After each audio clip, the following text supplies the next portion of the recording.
माला पड़ गई पर अभिमानी राजाओं को अभी भी होश नहीं आया। एक ने कहा हम नहीं मानते इस विवाह को, बच्चे विवाह करेंगे। ऐसा करो, राजकुमार को बंदी बना लो, कन्या को छुड़ा लो। जनक विरोध करे तो जनक को भी आज मत बख्शो। ये बकर बकर बोले जा रहे। लक्ष्मण जी ने कहा भैया ये तो चुप ही नहीं होते हैं। ये परशुराम जी के स्वागत में बज रहा है।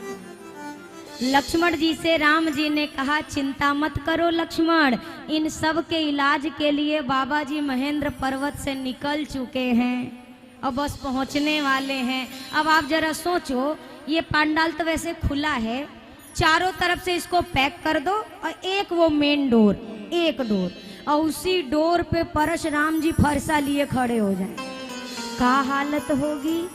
अब ये राजा जो चिल्ला रहे थे बांध लो पकड़ लो, ऐसे किया था, परशुराम जी पे निगाह पड़ी, मुंह खुला हाथ ऊपर, हाथ भी नहीं नीचे। बगल वाले ने कहा हाँ बोलो बोलो हम तुम्हारे साथ हैं। इसने कहा बोलो नहीं, देखो बाबा जी आ गए, अब तो नहीं बचेंगे। तेहि अवसर सुनि शिव धनु भंगा, आयो भृगुकुल कमल पतंगा। तेहि अवसर सुनि शिव धनु भंगा, आयो भृगुकुल कमल पतंगा। गौर शरीर भूति भले भ्राजा, गौर शरीर भूति भले भ्राजा। भाल विशाल त्रिपुंड विराजा, भाल विशाल त्रिपुंड विराजा। भाल विशाल त्रिपुंड विराजा। परशुराम जी महाराज आ गए। अब कुछ राजा तो मन ही मन खुश हो गए, कहे अच्छा हुआ हमसे नहीं टूटा, अब ये राजकुमार की खबर लगेगी। अच्छा इतने अभिमानी हैं, अभी भी हार नहीं मान रहे।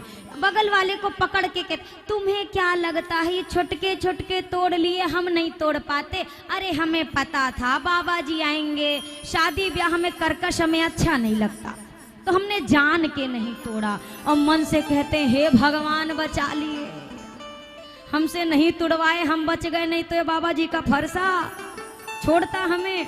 ये बातें कर रहे हैं, तब तक परशुराम जी आए। किशोरी जी को जब प्रणाम कराया तो परशुराम जी ने आशीर्वाद दिया, जब तक गंगा यमुना की धारा है, तुलसी मैया का बिरवा है, शालिग्राम भगवान है, वैदेही तुम्हारा सौभाग्य अटल रहे, सौभाग्यवती भव। और का पता था कि अगला सामना सौभाग्य से ही होने वाला है। राम जी आए, राम जी को भी आशीष दिया। अब तब तक परशुराम जी की निगाह पड़ गई टूटे धनुष पर। अब याद आया, कहू जड़ जनक धनुष के ही तोड़ा। जड़ जनक शीघ्रता से बताओ कि ये धनुष किसने तोड़ा है, किसने तोड़ा। अब जनक जी संकोच में नाम नहीं ले रहे, जमाई राजा हैं, कैसे नाम ले। तब तक राम जी आगे आकर कहते हैं सरकार, नाथे शंभु धनु भंजनिहारा, हुई है को एक दास तुम्हारा। आपका कोई दास ही होगा। तब तक बोल पड़े परशुराम जी, सेवक सो जो करे सेवकाई, अरी करी नी करी करिए लड़ाई। ये सेवक का कार्य नहीं है, ये शत्रुता का कार्य है। राम जी कितना बढ़िया बोले, जैसे रसगुल्ला। अब परशुराम जी कैसे बोले, जैसे वो देसी वाली हरी मिर्ची, इतनी कटु। लक्ष्मण जी ने कहा भैया अगर आज्ञा हो तो बाबा जी से तनक दो दो बात हम कर लें, काहे कि जो भाषा आप बोलते हैं वो ये समझते नहीं है, जो ये समझते हैं वो वाली आप बोलते नहीं हैं। इनकी भाषा के स्पेशलिस्ट हम हैं। अब राम जी ने ना हाँ कहा ना तो मौनम स्वीकृति लक्षणम, ठीक है। अब परशुराम जी आगे आए, लक्ष्मण जी हाँ सरकार क्या हो गया। परशुराम जी ने कहा धनुष टूट गया। लक्ष्मण जी ने कहा ये तो टूटा, आप काहे टूटे जा रहे हैं, क्या समस्या है। बहु धनु ही तोड़ी लरिकाई, कबहू ना सरिस कीन गोसाई। बचपन में कितनी धनु ही तोड़ी। परशुराम जी ने कहा मूर्ख बालक, शिव धनुष की तुलना साधारण धनुष से। लक्ष्मण जी ने कहा महाराज देखो, धनु ही हो चाहे धनुहा हो, एक बराबर हमारे लिए कहे कि सब प्राण लेते हैं, कोई जीवन दान नहीं देता है, तो सारे हमारे लिए तो एक बराबर। और सुनो सरकार, तोड़ा कहाँ, छुअत टूट रघुपति ही ना, ऐसे छुआ भर था भैया ने, अब छूते ही वो जर्जर था, अंदर से दीमक खा चुके थे, खोखला हो गया था, टूट गया। अब आपको इतनी ममता है धनुष पर, तो हम जनक जी से कहते हैं इसको बढ़िया कोई एक कारपेंटर, एक कोई बिलाए, यहाँ पर इसका पूरा कार्यक्रम इसका सुशोभित किया जाए, इसको मरम्मत कराया जाए और मरम्मत करा के आपको सौंप दिया जाए, फिर आप अपने साथ ले जाना। पर महाराज अब क्या है, टूट गया टूट गया। परशुराम जी महाराज को पहली बार ऐसा कोई मिला है जो हाजिर जवाबी है। परशुराम जी ने बोला, अरे मूर्ख बालक, तू जानता नहीं है मेरे बारे में, मेरे बारे में कभी नहीं सुना। अरे विश्वामित्र अपने शिष्य को समझाओ, कोई बताओ इसको मेरे बारे में। लक्ष्मण जी ने कहा, जब से आप आए हो 5 बार बता चुके हो अपने बारे में। पहला योद्धा ऐसा देखा जो अपने मुंह से अपनी बड़ाई कर रहा है। परशुराम जी ने कहा, अरे मेरा फरसा आज कुंठित क्यों हो रहा है, क्यों इसके गले पर नहीं गिरता और इसके मृत्यु के घाट नहीं उतारता। लक्ष्मण जी ने कहा, काहे कि आपका फरसा पढ़ा लिखा है, फरसे का पढ़ाई लिखाई से क्या काम। आप जब मैथमेटिक में मैथ में भाग देते हैं तो सब कट जाता है, पर शेष कटने वाला।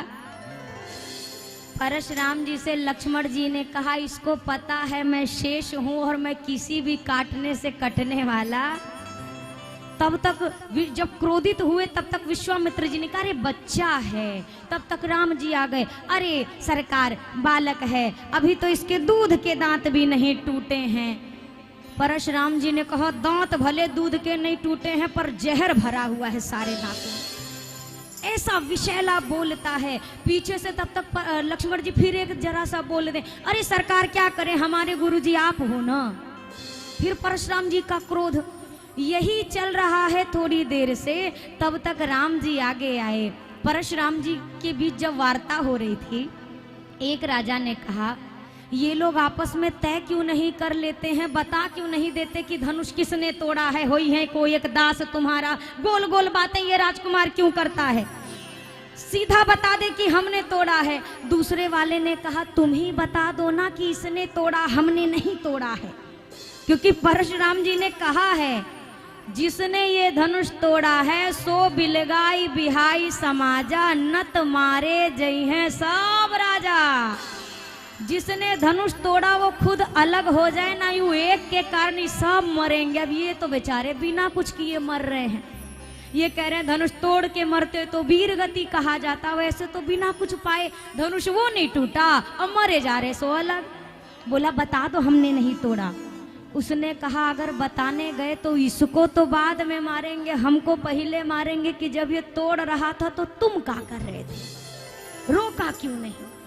किसी की हिम्मत नहीं जो बोले, बस एक लखन लाल। राम जी ने आकर कहा, प्रभु आप विप्र हैं, हमारे यहाँ विप्र का, स्त्रियों का, गौ माता का सम्मान करना ही हमारे कुल का संस्कार है।